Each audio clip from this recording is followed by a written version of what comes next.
Alors nous sommes le samedi 21 octobre 2017, nous sommes de retour au Beausset. J'ai quelqu'un à côté de moi, j'ai lui demandé de se présenter. Bonjour. Je suis Olivia Paoli, responsable du service culture, tourisme, animation pour la ville du Beausset. Alors on est d'abord heureux de venir ici puisqu'on vient sur cette manifestation. On va d'abord donner le nom. L'automne des gourmands, 2e édition. Avant qu'on parle de cette journée-là, on va d'abord parler de la première édition puisque ça a eu lieu l'année dernière. Et donc forcément, c'est on peut dire ça, une nouvelle manifestation qui a été créée. Et moi, ce que je cherche à savoir à chaque fois, c'est comment elle a été inventée, qui a fait ça, sur quelle idée, de quoi on est parti. Elle a été inventée, c'est une commande de Monsieur le maire, Georges Ferrero, de créer une manifestation qui développe des thématiques autour de la gastronomie et de l'automne. Donc la manifestation existait depuis plusieurs années, mais sous le mode d'une foire, plutôt gastronome. Et Monsieur le maire nous a fait une commande dans l'événementiel et dans l'animation. Au vu de cette première édition, je suppose qu'on a fait un bilan. Comment on a perçu de cette première édition ? La première édition était un grand succès de par la formule qu'on a proposée avec la combinaison avec un marché gourmand, c'est-à-dire des producteurs, et la proposition d'animation avec des chefs et des ateliers.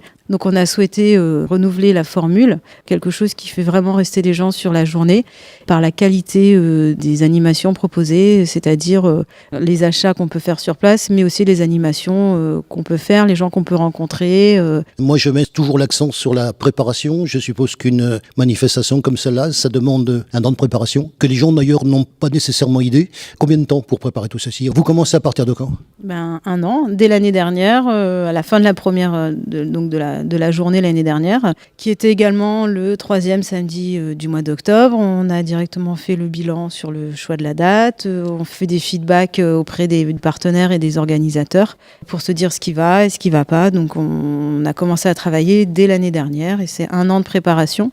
On a une équipe composée de 3 personnes, Amandine, Fabrice et moi-même. Et donc tout au long de l'année, on a récolté d'abord, je vous ai dit, les retours. Puis ensuite, on a commencé à travailler sur la présence des commerçants, des forains pour le marché gourmand, s'assurer de leur présence, essayer d'aller pister des produits nouveaux, des produits d'exception, travailler sur une thématique, puisque cette année, la thématique, c'est sublimer vos plats. C'est pour ça qu'on a fait venir aussi un œnologue, on a voulu travailler sur le vin. Voilà. Donc on travaille sur le fond, sur la forme tout au long de l'année pour faire avancer petit à petit la manifestation et c'est vraiment un an de travail, puisqu'on travaille aussi avec les écoles, avec le centre de loisirs qui ont fait les décorations.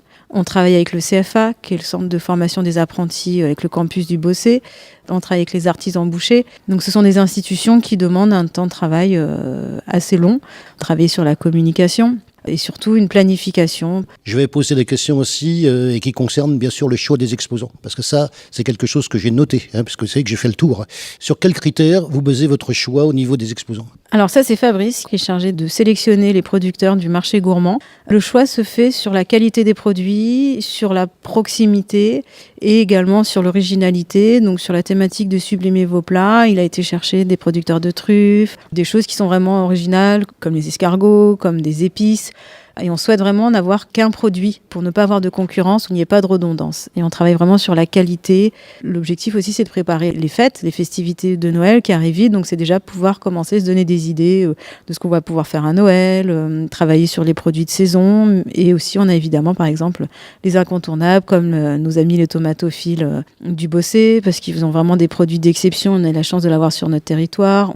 Puis on a des producteurs qu'on va chercher d'un peu plus loin parce qu'ils ont des produits qu'on souhaite vraiment mettre en avant. Alors moi, je vais vous faire des confidences à mon tour, puisque vous me dites un petit peu comment ça se passe en coulisses.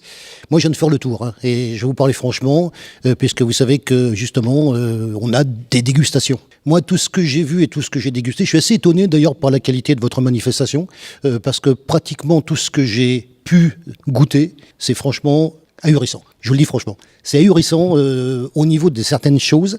Au niveau qualitatif, j'ai jamais eu ça. Je vous le dis vraiment en toute sincérité. J'ai goûté un tas de choses. Bon, c'est vrai que je suis aussi connu, vous le savez. Mais alors franchement, déjà, moi je suis très content d'être parmi vous aujourd'hui. Là, vraiment, le résultat. Alors, bien sûr, on va parler aussi de quelqu'un, parce que pendant un moment, moi j'ai interviewé le maire ce matin, vous le savez. Il était accompagné, bien sûr, de quelqu'un. On va parler, bien sûr, de la démonstration de cuisine, puisqu'il nous a fait ça. Et donc, on va parler de l'invité, parce qu'il y avait un invité. Et oui, on a souhaité travailler sur une thématique. L'année dernière, on avait aussi un grand chef, donc c'est un petit peu la thématique sur laquelle on part. Donc là, cette année, notre parrain est Jean-François Bérard, chef de cuisine 1 étoile au Michelin et à l'Hostellerie Bérard à la Cadière d'Azur, qui nous fait la sympathie d'être notre parrain pour cette année, sachant que l'année dernière, c'était Baquier, au Castellet. Donc, Oui, que j'ai interviewé chez lui d'ailleurs. On connaît bien. on a vraiment la chance d'avoir des chefs d'exception sur notre territoire et on souhaite aussi les mettre en avant. Et on est très heureux qu'ils nous fassent la sympathie de parrainer la journée et de monter le niveau de la manifestation. Et puis, ils nous coachent un petit peu. On a fait une réunion en amont dans mon bureau où il a fait part de ses envies, que ce soit sur la déco, sur l'organisation générale. Il s'est même gentiment proposé d'animer l'atelier enfant qui a lieu cet après-midi. Donc, il est vraiment très, très investi. Et c'est vraiment la petite touche en plus. Et puis, je pense qu'il a lui-même apprécié beaucoup le côté convivial et sympathique de la manifestation, puisque là, il est en train de manger dans notre espace pique-nique, où il a lui-même fait les courses auprès des producteurs qu'il a vus ce matin. Il mange du pain, le fromage, la charcuterie qu'il a achetée, le vin qu'il a pris sur place. Donc, on voit que lui aussi, il se régale. Donc ça fait vraiment plaisir. Et on a souhaité que la manifestation reste à une échelle conviviale sur l'esplanade Charles de Gaulle, où on fait le tour, on se perd pas, on peut se retrouver. Et on n'a pas voulu travailler sur la quantité des stands, mais plutôt sur la qualité et sur la diversification. Moi, ce qui m'a frappé, puisque je vous ai suivi tout un moment, enfin je les ai suivis, le maire et lui, encore un petit commentaire de ma part et qui va évidemment dans le bon sens. Moi, j'ai trouvé qu'il était véritablement accessible. C'est ce qui m'a frappé. Son degré d'accessibilité, le fait de se présenter, vis-à-vis des exposants aussi, mais même vis-à-vis du public.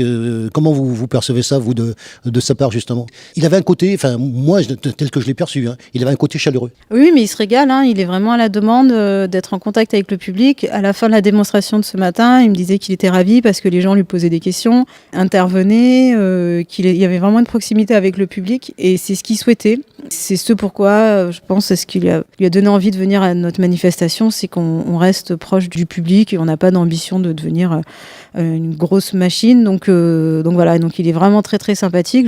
Il se régale. Je pense qu'on aura du mal à le faire partir ce soir parce que voilà. Et puis il va animer l'atelier enfant, donc ça lui fait vraiment plaisir. Il est vraiment très très accessible, effectivement. Ouais. Et alors le reste de l'année, ici au Beausset, qu'est-ce qui se passe?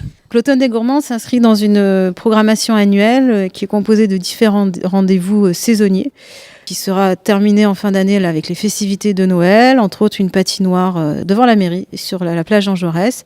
Ensuite, on a le Printemps des Jardiniers, où on sera à la 3e édition, qui est partie d'une foire au plan, mais qui a bien évolué et qui est un rendez-vous maintenant incontournable avec des spectacles pour enfants, des dégustations de produits locaux également, et différentes animations sur la thématique du printemps, avec un gros travail sur la déco et sur l'ambiance, un petit peu comme l'Automne des Gourmands.